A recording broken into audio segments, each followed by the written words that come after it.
Friends, आज मैं सुनीता, आपकी दोस्त सुनीता के व्लॉग से बनाने वाली हूँ आपके लिए सरसों का साग।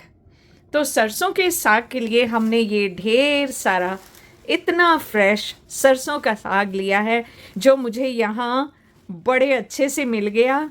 तो मैंने सोचा ये मौका हाथ से गंवाना नहीं चाहिए। अब मुझे याद आया कि इंडिया में ना ये जो गाजर के पत्ते होते हैं बड़े मीठे मीठे से और बहुत अच्छा टेस्ट होता है इनका। तो हमारी मदर वो ये भी इसमें डाला करती थी। तो ये मिला तो मैंने कहा ये भी आज लेके ट्राई करते हैं। और साथ में मैं लेके आई पालक। तो पालक को भी हम इसमें डालेंगे। अब मुझे पता नहीं कितना वक्त लगेगा ये सबको काटने में, लेकिन मैंने ये अच्छे से सारा साग काटना है और इसको फिर प्रेशर कुकर में डाल के बनाना है। लेकिन ये है रियली में फ्रेश और बहुत अच्छा साग है। तो जी मैं अब इसको लगी हूँ काटने, और इसमें जो पत्ते पड़े हुए कुछ ऐसे गल गए हैं पानी में, इनको हम एक तरफ कर देते हैं, फेंकते हैं। बाकी सारा अंदर से अच्छा है, बहुत नाइस है। तो जी मैं फटाफट इसको काट लूँ बजाय इसके कि कोई और भी पत्ते बीच में से ख़राब हो जाएं, क्योंकि मैं ये कल लेके आई थी और आज बनाने जा रही हूँ। तो साथ बने रहिए दोस्तों। हमारा साग आधा कट गया है और यहाँ भी रखा है और ये भी है। अब इसको मैं ये कोलंडर में डाल के वॉश कर लूँगी ताकि इसमें जो भी मिट्टी या कुछ भी गंदगी है, पत्ते हमारे ना बह जाएं पानी में, इसलिए इसमें डाल के जो बड़ी छलनी होती है उसमें कोलंडर में डाल के उसको वॉश कर लेंगे और फिर पकने के लिए हम इसको प्रेशर कुकर में रख देंगे। अब भी इतना ढेर पड़ा हुआ है जो काटना है मुझे, और अभी थोड़ा टाइम और लगेगा काटने में। अब यहाँ पे हमने एक प्रेशर कुकर भर के रख दिया है साग का, और एक यहाँ पे मैंने पतीला भर के रख दिया है। अब ये आराम आराम से बनता रहेगा और बाद में इसको हम तड़का लगाएंगे। तो इसके लिए हमें वेट करना पड़ेगा जब तक ये सारा गल जाए। तो फ्रेंड्स देखिए, इतना ढेर साग काट काट के ये इतना सा रह गया है पतीले में। अब ये गल चुका है तो इसको तड़का लगाना है और इसे पीसना है मिक्सी में, ताकि ये अच्छा नाइस स्मूथ सा हो जाए। तो इसके लिए मैंने यहाँ कढ़ाई निकाली है जिसमें तड़का बनाऊंगी, और यहाँ पे मैंने तड़के का सामान लहसुन, अदरक और हरी मिर्च, इनको अब मैं यहाँ अपनी मिक्सी में पीस के, तो इसको मैं अभी तड़का बनाती हूँ। तो फिर आपको दिखाती हूँ आगे का प्रोसेस। तो जी हमारा साग पिस गया है और नाइस एंड क्रीमी और स्मूथ सा साग हमारा हो गया। लेकिन इतना दुख आ रहा है कि इतने ढेर साग का बस एक बॉल ये बचा है। इतना सुकड़ गया है वो, इतना श्रिंक हो गया है। और यहाँ पे मैंने अदरक, लहसुन, हरी मिर्च और घी के 4 चम्मच डाल दिए हैं। मैंने कहा अब कोई चीज़ तो अच्छी क्वांटिटी की हो ना, अगर साग कम है तो कोई बात नहीं, हम घी ज़्यादा डाल देते हैं। तो जी ये देखिए, अब हम तड़का हमारा तो भून रहे हैं, लेकिन ना तड़का सब लोग अलग अलग तरह का लगाते हैं। ये मैंने देखा है कि हर फैमिली का अपना ही फेवरेट तड़का होता है। तो कई लोग साग में टमाटर डालते हैं, कई लोग नहीं डालते हैं।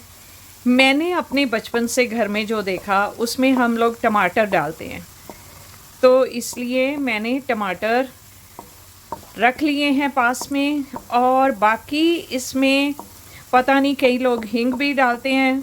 अब हींग डालनी चाहिए कि नहीं, कभी आज तक मैंने डाली नहीं है हींग। और बाकी क्योंकि ये साग है इसमें गरम मसाला तो जाता नहीं है और ना ही हमें इसमें जीरा वगैरह डालना होता है।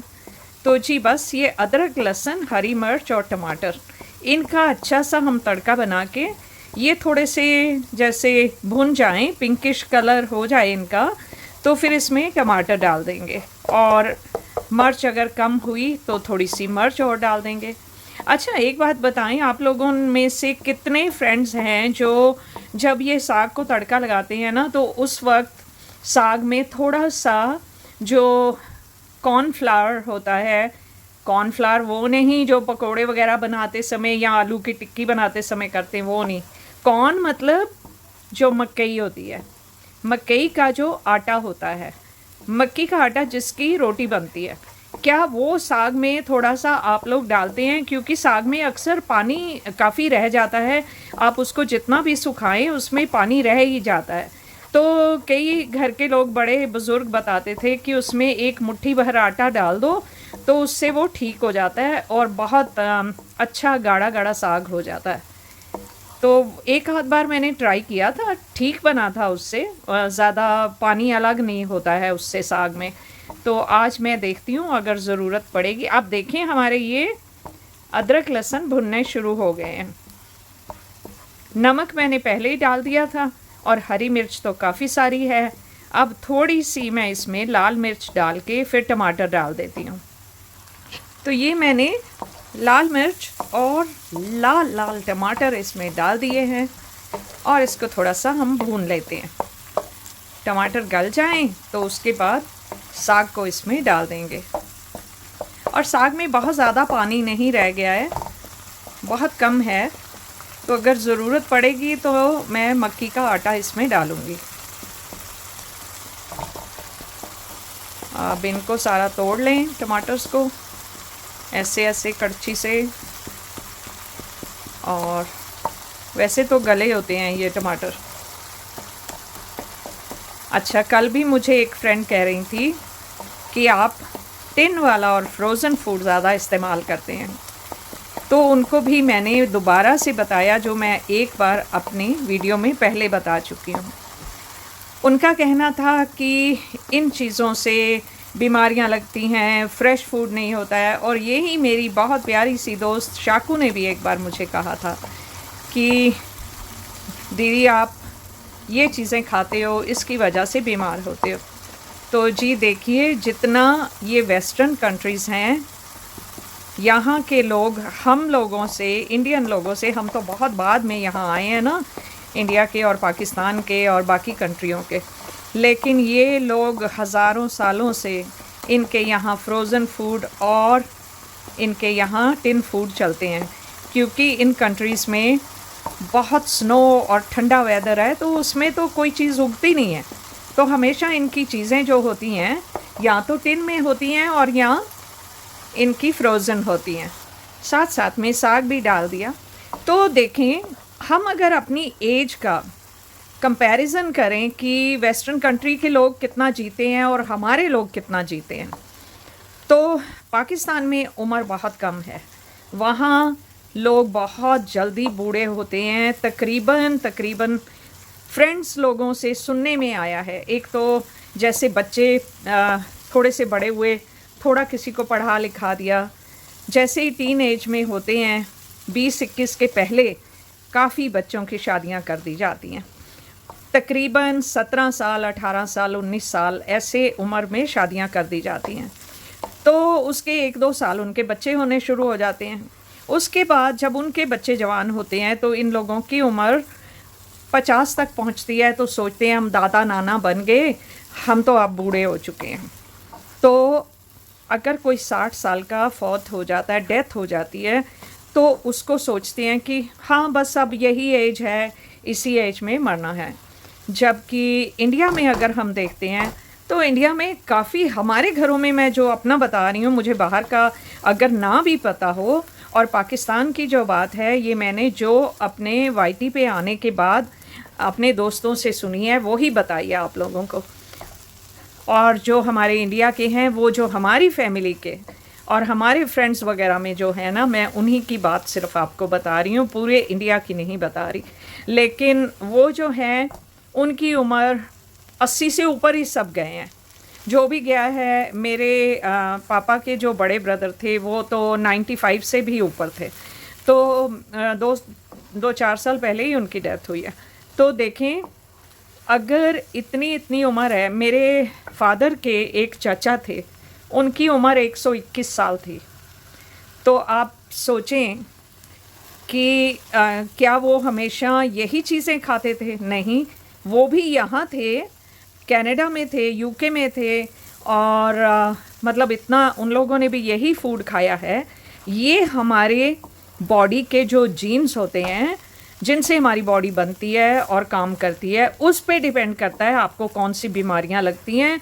जैसे हार्ट की प्रॉब्लम है, ब्लड प्रेशर की प्रॉब्लम है, कैंसर है, ये अमूमन आपके फैमिलीज़ के ऊपर डिपेंड करता है, फैमिली हिस्ट्री के ऊपर। तभी डॉक्टर्स आपको पूछते हैं कि आपके घर में किसी और को ये बीमारी है, कितने लोगों को है, वो सब हिस्ट्री आपसे पूछी जाती है।